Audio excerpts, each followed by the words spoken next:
Picture Nintendo in your mind. Now think of 3 words. Innovative, joy, legendary. Whatever 3 words you just thought of, I bet they made you smile. Now ask yourself this. In 2025, are Nintendo earning those 3 words from you?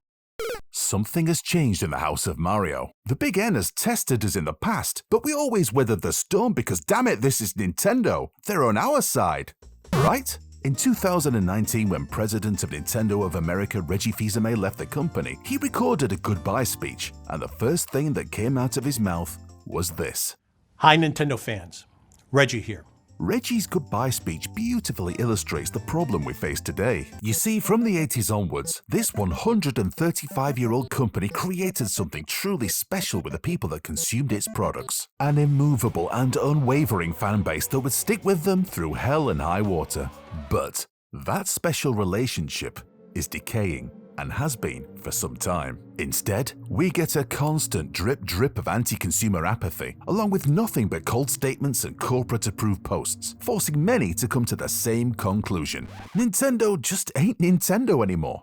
It's tragic, but also expected. Nintendo has always been its people, and when those people leave, so does a piece of Nintendo. But Reggie's final bow was not the day Nintendo died. There's another infamous day that takes that crown, and it hits even harder. Hey, got a quick question for you all. Who is the current president of Nintendo of Europe? Exactly. Nintendo presidents used to be household names and faces. Now they might as well be a row of gingerbread cookies for all we know. Aha! Luciano Perennia. How quick Nintendo went from Muppets and the Reginator to just nothing other than white text on a red background. The Nintendo Directs are pretty fun at least. Yeah, nothing says fun quite like an expressionless man in a suit, perfectly centered, facing the camera, reading off an auto cue, and feigning enthusiasm for Dragon Quest whatever we're on now. Could be worse. How? It could be another cozy farming sim.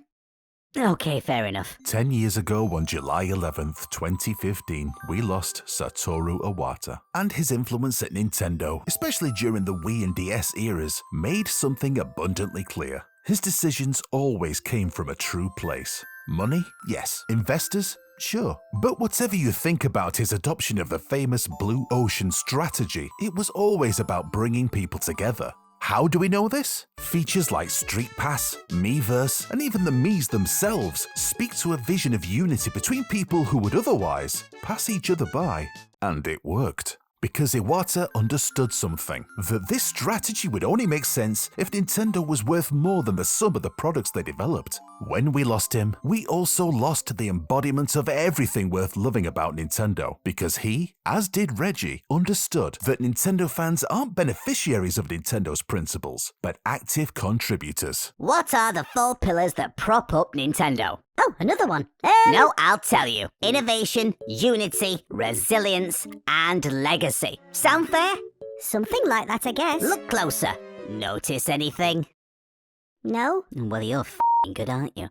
Each of these is only possible thanks to us, the fans. We don't mind new ideas, even when they're stupid and make no sense. We weren't gatekeepers. We didn't mind buying brain training for DS because your gran saw it on TV. And Mario, Zelda, Pokemon, these aren't just company assets. They're cultural touchstones because we made them that. Oh, Nintendo loves dipping its big old bucket into the vast well of nostalgia, but it was us that filled it with water. Or tears, I suppose. Nintendo still has their fans. It's not so doom and gloom like you're making out, you know. The Switch has just sold 140 million units. Theme parks are doing well. Switch 2 is looking strong, with a couple of killer games on it already. And anyway, we've talked about this before. Just because Doug Bowser isn't being wheeled out here, there, and everywhere doesn't really mean anything. There have been plenty of Nintendo presidents we hardly ever saw. Without us, Nintendo is nothing. Nintendo always did things a bit differently from other gaming companies, but there was no pledge, no commandments, no magic soil in Kyoto that kept Nintendo this way.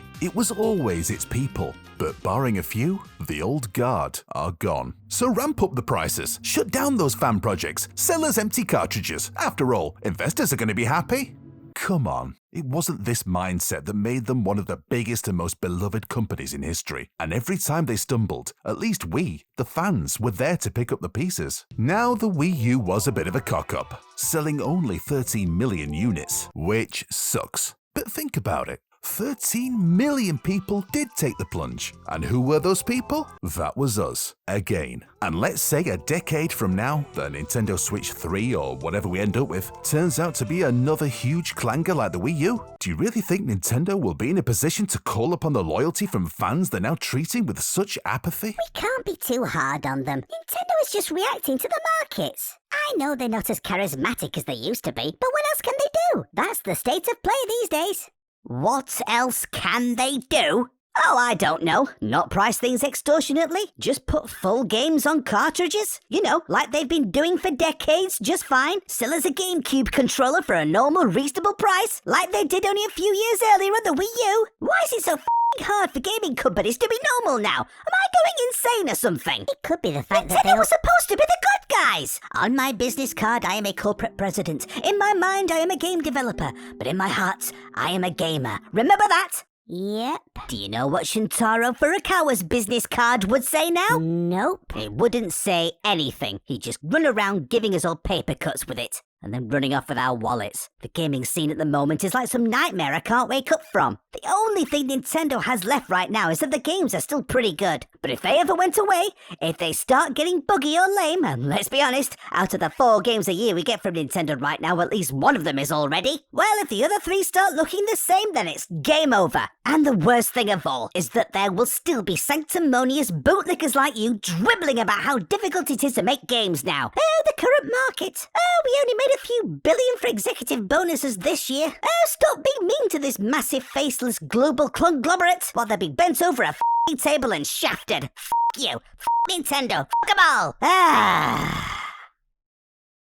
So, what 3 words did you think of at the beginning? Bring back Reggie.